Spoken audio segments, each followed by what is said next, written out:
Hi there, I'm Miriam and welcome to Miriam's Manor. Happy Christmas in July, you guys. So for those of you who are new to my channel, the content that I create is mostly everything Christmas, especially Christmas villaging, but I also do home decor and gardening as well. There are separate playlists for you to find what you are looking for. And for those of you who are hanging out with me again, welcome back. Today, you guys, I have a Christmas Village DIY for you. So this one is super simple and easy, I promise. So I am going to show you how to make brick pillars for accent pieces in your Christmas village. Now, FYI, this is used with the pink expanded foam that you can buy at Lowe's. It's in the same spot where you would find that insulation foam board that is white, but this carves very nicely. So I used the pink foam for this instead. So the same carving method that I used for this will not work with the white insulation foam. So I just wanted to give you a heads up on that. Also, for those of you who want a custom order for those Limax Grand Carousel riders, here is the information to get in contact with Robin Wright. I think the other day I did put his wrong email address up on the screen. I put Gmail instead of Yahoo. So this is the correct information on how to reach him. Also, today is the last day to submit your pictures for the Christmas in July subscriber video. So if you haven't done so already, any way that you celebrate Christmas in July, whether it be a village or a Christmas tree or a wreath or whatever little special touches you add, send me pictures and I will put it up on the subscriber tribute for that. And let's go ahead and get started with this build. Okay, so to start off this project, I already cut a small piece of styrofoam off of my block. Now this is roughly 1 inch by 1 inch and 2¼ inches long. I cut this off of the end so that all 3 of these sides would be perfectly square. So I just need to cut this side off to straighten that up there. So I'm going to grab my hot knife. Now I'm going to turn my dial. I'm not going to turn it all the way up where it could go. I'm going to have it like on that 7th dash mark so that it doesn't get too hot too quickly, so that I can make more of a precision type of cut.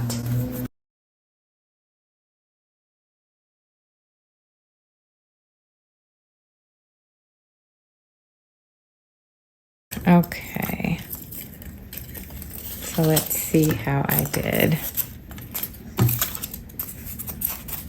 I think it could come off a little bit more towards the bottom of this here.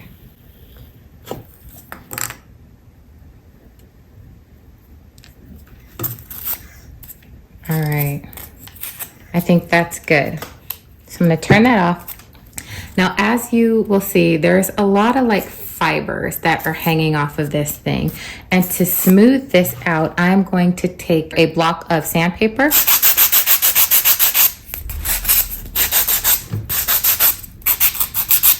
and straighten that out. And now I have a nice smooth piece. This is 1 inch by 1 inch by 2¼ inches long. And now I need to cut the tops of these. Okay, so I want a thin top for my pillar. So I am going to do the same thing. Now this is much too big as a pillar top. So I am going to first cut this out the thin way. And now I am going to figure out how big I want this to be roughly. So I am going to cut this about here.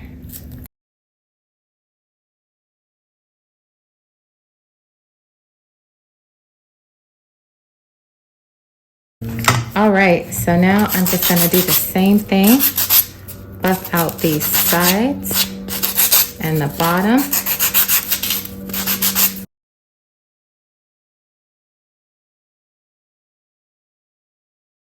Okay, and now I've got a pretty good top for my pillar base. Now, the good thing is if you've angled your cut a little bit off, You can use the sandpaper to correct that cut instead of trying to recut it with the blade. It's almost easier to correct it with this if it's really minor, because you can shave it off just here at the end where you need it and then just leave it straight. All right, so now I've got my pillar base and my top all cut, and that's how it'll roughly be. And now I am going to put some brick detail into this. Okay, so to wipe off my blade the way I do it while it is still on and hot, I'm taking a towel and just removing all of the gunk off that blade. You can see it here on the towel. And now my blade is all clean. So now I will turn it off.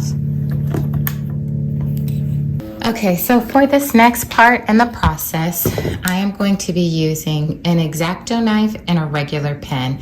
Now, because this is the pink like Styrofoam and not the white foam, this is the method that I'm going to use because I like the finished product of this better. If I were using the white insulation foam, I would use my hot knife for this part of the process. So I am just going to take a guideline like this here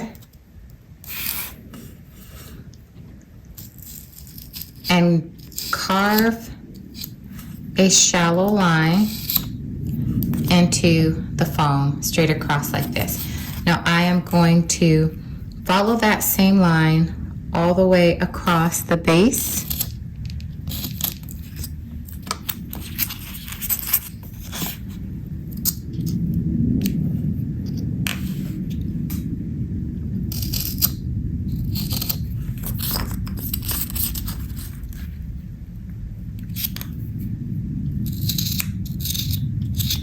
Okay. And then I'm going to keep doing that all the way up. And I'm going to try to keep the same thickness all the way around.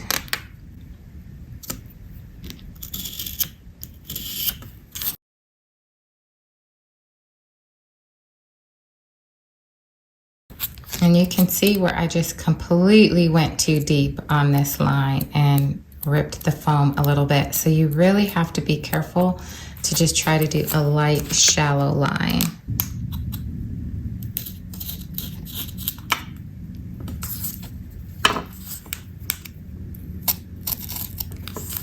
Okay, so now that that is all done, now I'm just going to create some brick pattern. So I'm just gonna go straight line and press down into the foam like that. And then this one will go in the middle this time. And then following the same brick-like pattern.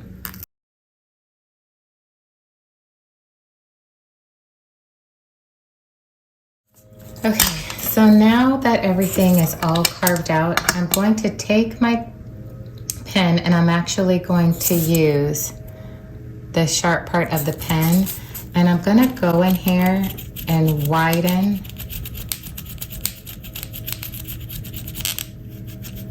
each individual cut.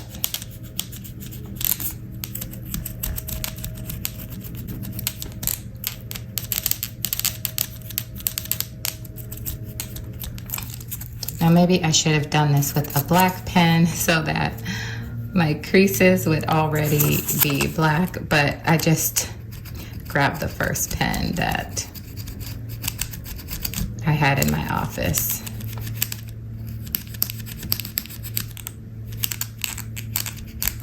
So you can really see how it's defining each individual brick. You can even lean into it like this on your brick to create a beveled look, like right there on the side. And then do the same thing on the other side to create a spacing and a little bit of a beveled look. And then you're going to do this all the way around. Okay, so this is what I absolutely love about crafting, because this was the side that I actually felt like I made the cuts too wide. And I actually like this a lot better because you have the spacing a little bit more between each brick when I felt I roughed it up a little bit too much. Versus you can see the rest of them, the bricks are a little bit tighter together, although there still is space in between each brick. This has the most spacing, and I do like this. So I think I'm just going to go through and take my X-Acto knife and see if I can kind of cut back some of this excess in here like that. And make some of these just a little bit more pronounced, not all of them. And also I'm going to take this in here so that I can clean up any lines that I feel like maybe were a little bit more crooked, and just run my knife in there and take out that excess on the outside like that. And you see like that right there got kind of jumbled. So I'm just going to use that as an opportunity to cut that spacing just a little bit wider right there to even that brick out. And then push it through to the other side. Okay, so this is the type of glue that you want to use for this type of project, when you have two separate pieces that you want to bond together. Now I am just going to use a little bit of glue on both sides and hold this in place.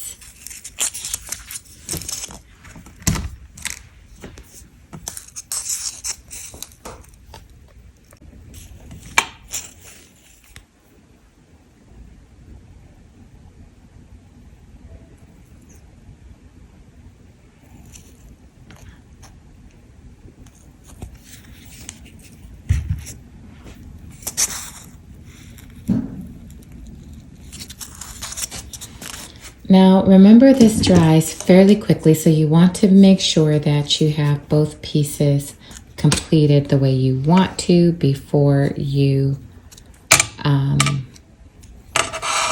glue it together. I'm going to use my clamps here to hold this in place while it dries. And I'm going to let this dry for 30 minutes.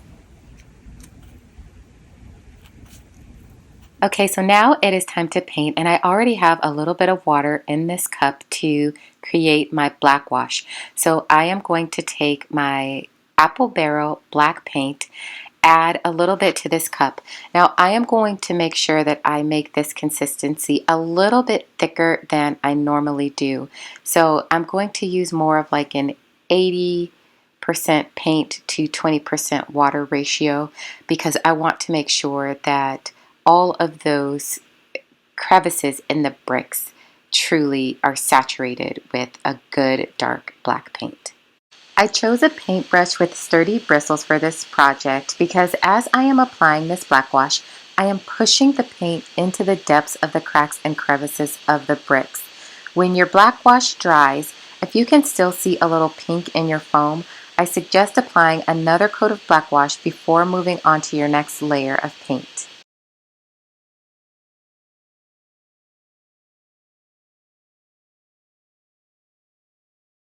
And there is the first one, and I'm gonna go ahead and do the second one.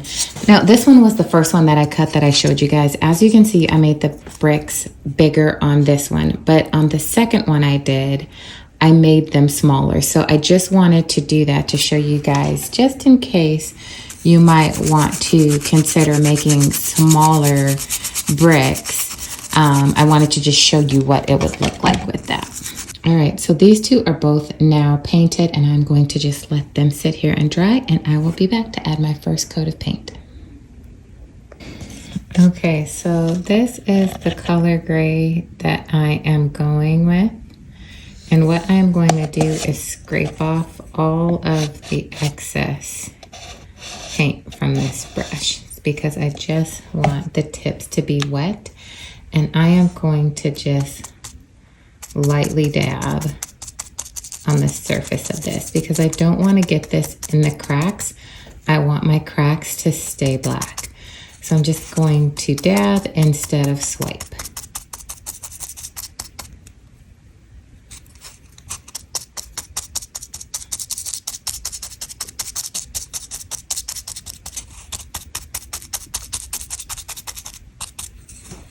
Let me get you a better look.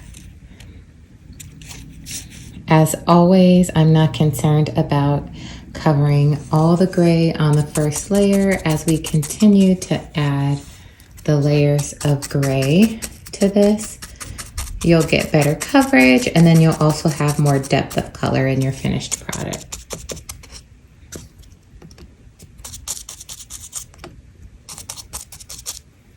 All right, there we have it. The first coat's down. Okay, so I have added a little bit more white to my mix, and so now this is my new gray color. Then I am just going to lightly dab some on the tip of my brush, and then I'm going to do the same thing and just dab.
So here they are set up in a quick little area of my village. You can see this is the one that I did with bigger, larger bricks as well as spacing.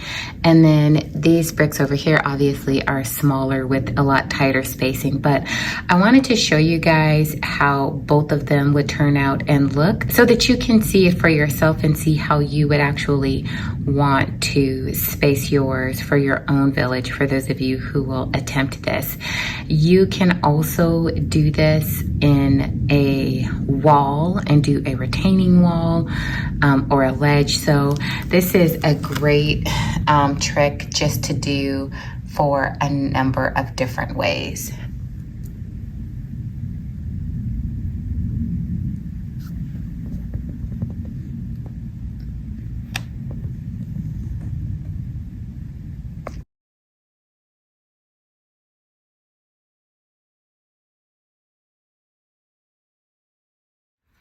So thank you guys for hanging out with me today while I did this quick little DIY.